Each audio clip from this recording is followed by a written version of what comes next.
जय श्री राम दोस्तों, स्वागत है आप सभी का सनातन धर्म यात्रा में। दोस्तों, पिछले वीडियो में आपने मनुस्मृति के 7वें अध्याय के 190 श्लोकों को सुना और समझा। अब आइए चलते हैं मनुस्मृति के 7वें अध्याय के 191वें श्लोक से लेकर 200वें श्लोक तक और आज इन श्लोकों को सुनने और समझने का प्रयास करेंगे। तो आइए सबसे पहले देखते हैं 191वां श्लोक। इसमें लिखा है, शैताम योध कल्पनाम विस्तारेद बहुन सूच्याव्रजेण चैवतान व्यूहन व्यूह योदयेत, अर्थात अल्पान सहतान योदयेत, जो थोड़े पुरुषों से बहुत के साथ युद्ध करना हो तो मिलकर लड़ावे। कामम विस्तारेत बहुन, और काम पड़े तो उन्हीं को झट फैला देवे। जब नगर दुर्ग व शत्रु की सेना में प्रविष्ट होकर युद्ध करना हो तब सूच्याव्रजेण व्यूह, सूची व्यूह या वज्र व्यूह जैसा दुधारा खड़ग दोनों ओर से युद्ध करते जाएं और प्रविष्ट भी होते चलें, वैसे अनेक प्रकार के व्यूह अर्थात सेना को बनाकर योदयेत लड़ावें। जो सामने सतघनी यानी तोप व भुशुंडी बंदूक छूट रही हो तो सर्प व्यूह अर्थात सर्प के समान सोते सोते चले जाएं। जब तोपों के पास पहुंचे तब उनकी मार व पकड़े गए तोपों का मुख शत्रु की ओर फेंक उन्हीं तोपों से व बंदूक आदि से उन शत्रुओं को मारें, अथवा वृद्ध पुरुषों को तोपों के मुख के सामने घोड़ों पर सवार करा दौड़ावें और मारें। बीच में अच्छे अच्छे सवार रहें, एक बार धावा कर शत्रु की सेना को छिन्न भिन्न कर पकड़ लें अथवा भगा दें। अब इसके अनुच्छेद देखिए तो जिस प्रकार दुधारी तलवार शरीर में नोक से घुसकर दोनों ओर से काटी जाती है, उसी प्रकार सेना की इस प्रकार मोर्चाबंदी करना कि वह सामने लड़ती हुई शत्रु सेना में प्रविष्ट होती जाए और अगल बगल भागों से दूसरी सेना पंक्ति लड़े, तथा इस प्रकार रक्षा भी करे कि किसी बगल में घूमकर शत्रु घेर न ले। इस मोर्चाबंदी को वज्रव्यूह कहा जाता है। उसके बाद 192वां श्लोक है। इसमें लिखा है, चंदनाश वैशमे युद्धेन दनूपे नोदिपेस्तदा वृक्षकुलान वृत्ते चापैरिष्य मायुर्धे स्थले, अर्थात समय युद्धेत चंद्रम अश्वय, जो समभूमि में युद्ध करना हो तो रथ घोड़े और पदातियों से, अनूपे नौद्वीपे, जो समुद्र में युद्ध करना हो तो नौका और थोड़े जल में हाथियों पर, वृक्ष गुल्म आवृत है, वृक्ष और झाड़ी में, चापे यानी बाण, तथा स्थले स्थल बालू में, असी चर्म आयुधे, तलवार और ढाल से युद्ध करें करावें। इसके बाद इसके अनुच्छेद देखिए तो मनुप्रोक्त युद्ध नीति एवं उसके अंग प्रत्यंग तालिका।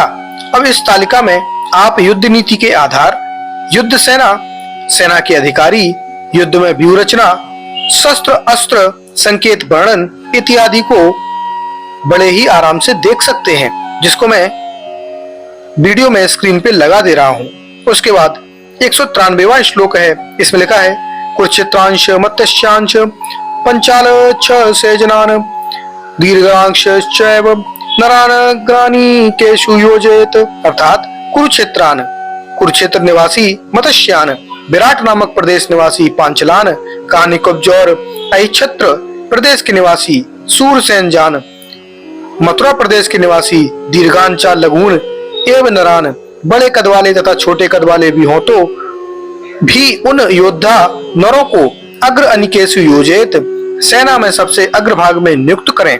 अब इसके अनुच्छेद देखिए तो 193वां श्लोक निम्न प्रकार प्रक्षिप्त सिद्ध होता है। पहला कारण है प्रसंग विरोध।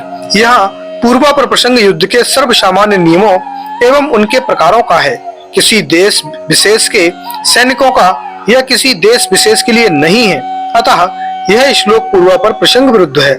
दूसरा कारण है अंतर विरोध। इस श्लोक में कुछ देशवासियों के सैनिकों को सेना के अग्रभाग में रखने का निर्देश है। प्रश्न उठता है कि जिन देशों के पास ये सैनिक नहीं है, वे इन्हें कहां से लाएंगे। इस प्रकार यह कोई विधान ही नहीं बनता। मनुस्मृति के विधान सभी देशों के सभी वर्णों के व्यक्तियों के लिए सर्व सामान्य रूप से भेद हैं। इनके साथ किसी क्षेत्र विशेष में सीमित करने वाली बात नहीं जोड़ी जा सकती। प्रथम अध्याय के 139वें श्लोक में मनु ने स्वयं कहा है कि इन धर्मों की शिक्षा पृथ्वी पर स्थित समस्त देशों के मानव प्राप्त करें। फिर यह स्मृति केवल इसी श्लोक में वर्णित देशों के लिए कैसे सीमित हो सकती है। इस अंतर विरोध के आधार पर यह श्लोक प्रक्षिप्त है। इन देशों का विभाजन मनु से प्रवर्ती है। इसके लिए पहले अध्याय के 138 श्लोकों पर समीक्षा दृष्टव्य है। इस आधार पर भी यह श्लोक मनुप्रोक्त नहीं है। उसके बाद 194वां श्लोक है सेना का उत्साहवर्धन। इसमें लिखा है प्रहर्षेद बलम व्यूह तांश सम्यक परीक्षेत चेष्टांश चैव विजानीय दरीनियोधा तनापि। अर्थात व्यूह बलम प्रहर्षेत, जिस समय युद्ध होता हो उस समय लड़ने वालों का उत्साहित और हर्षित करें। जब युद्ध बंद हो जाए तब जिससे सौर और युद्ध में उत्साह हो वैसे वक्तव्यों यानी वचनों से सबके चित्त को खान पान अस्त्र शस्त्र सहाय आदि औषध आदि से प्रसन्न रखें। व्यूह के बिना लड़ाई न करें न करावें। योद्यताम अपि चेष्टा विजानियात, लड़ती हुई अपनी सेना की चेष्टा को देखा करें कि सम्यक परीक्षित, ठीक ठीक लड़ती है व कपट रखती है। उसके बाद 195वां श्लोक है। इसमें लिखा है शत्रु राजा को पीड़ित करने के उपाय। इसमें लिखा है उपरुद्ध्यारमाशीत राष्ट्रम चाशोपि पड़ेत दूषे चाश्य सततम यवशान निदेत केदनम। अर्थात किसी समय उचित समझो तो अरे उपरुद्ध आशीत, शत्रु को चारों ओर से घेर कर रोक रखें। और अस्य राष्ट्रम उपपीड़ित, इसके राज्य को पीड़ित कर अस्य शत्रु के यवस अन्न उदक ईंधनम, चारा अन्न जल और ईंधन को सततम दूषित नष्ट यानी दूषित कर दें। उसके बाद 196वां श्लोक है। इसमें लिखा है भिंद्याश्यव तड़ाग्नि प्रकार पख्यास्तथा शमक्यंचन रात्रो विस्ता सत्यस्तथा। अर्थात शत्रु के तड़ाग्नि तालाब प्राकार नगर के प्रकोट तथा परिखा और खाई को भिंद्यात तोड़ फोड़ दें। रात्रो एन विसारेत, रात्रि में उसको भय देवें और सम अशुकंदयत, जीतने का उपाय करें। उसके बाद 197वां श्लोक है। इसमें लिखा है शत्रु राजा के अमात्यों में फूट। इसमें लिखा है उपजप्यानुपजेत बुद्धितैव च तत्कृतम युक्ते च दैवे युद्धेत जय प्रपेशुपेत भी। अर्थात उपजप्यान, शत्रु के वर्ग में जिन अमात्य सेनापति आदि में फूट डाली जा सके उनमें उपजयेत, फूट डाल दें। और इस प्रकार तत्कृतम बुद्धेत, शत्रु राजा की योजनाओं की जानकारी ले लें। और जब प्रेप्सु, विजय का इच्छुक राजा इस प्रकार अपते भी भय छोड़कर युक्ति देवे, उचित अवसर पर युद्धेत, युद्ध आक्रमण शुरू कर देवे। उसके बाद 198वां श्लोक है।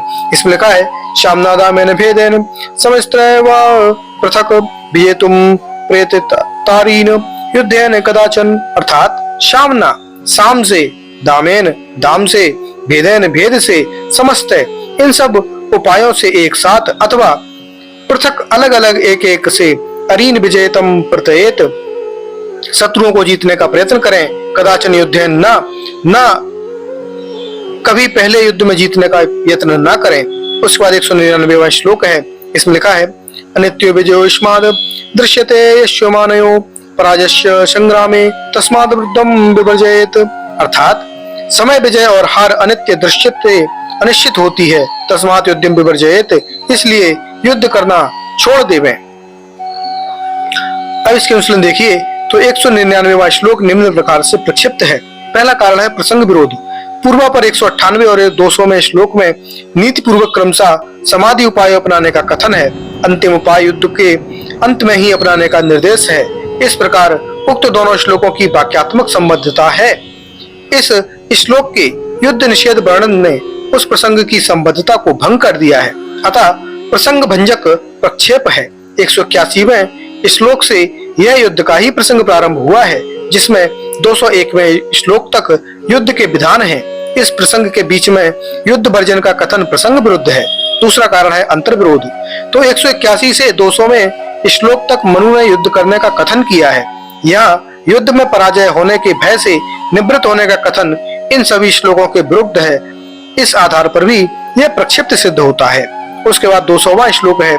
इसमें लिखा है त्रयाणाम पूर्वोक्तानाम संभवे यथा युच्यते संपन्नो विजयेत रप्यूनथा। अर्थात पूर्वोक्तानाम त्रयाणाम अपि उपायानाम असंभवे, पूर्वोक्त साम दाम भेद तीनों ही उपायों में से किसी से भी विजय की संभावना न रहने पर संपन्ना, सब प्रकार से तैयारी करके तथा युद्धेत, इस प्रकार युद्ध करें जिससे रुपयून विजयेत, शत्रुओं पर विजय प्राप्त कर सकें। तो दोस्तों ये जानकारी आपको कैसी लगी कृपया कमेंट बॉक्स में अवश्य बताइए। बने रहिए सनातन धर्म यात्रा के साथ और लेते रहिए रोचक एवं धार्मिक जानकारियां प्रमाणों के साथ। धन्यवाद। जय श्री राम।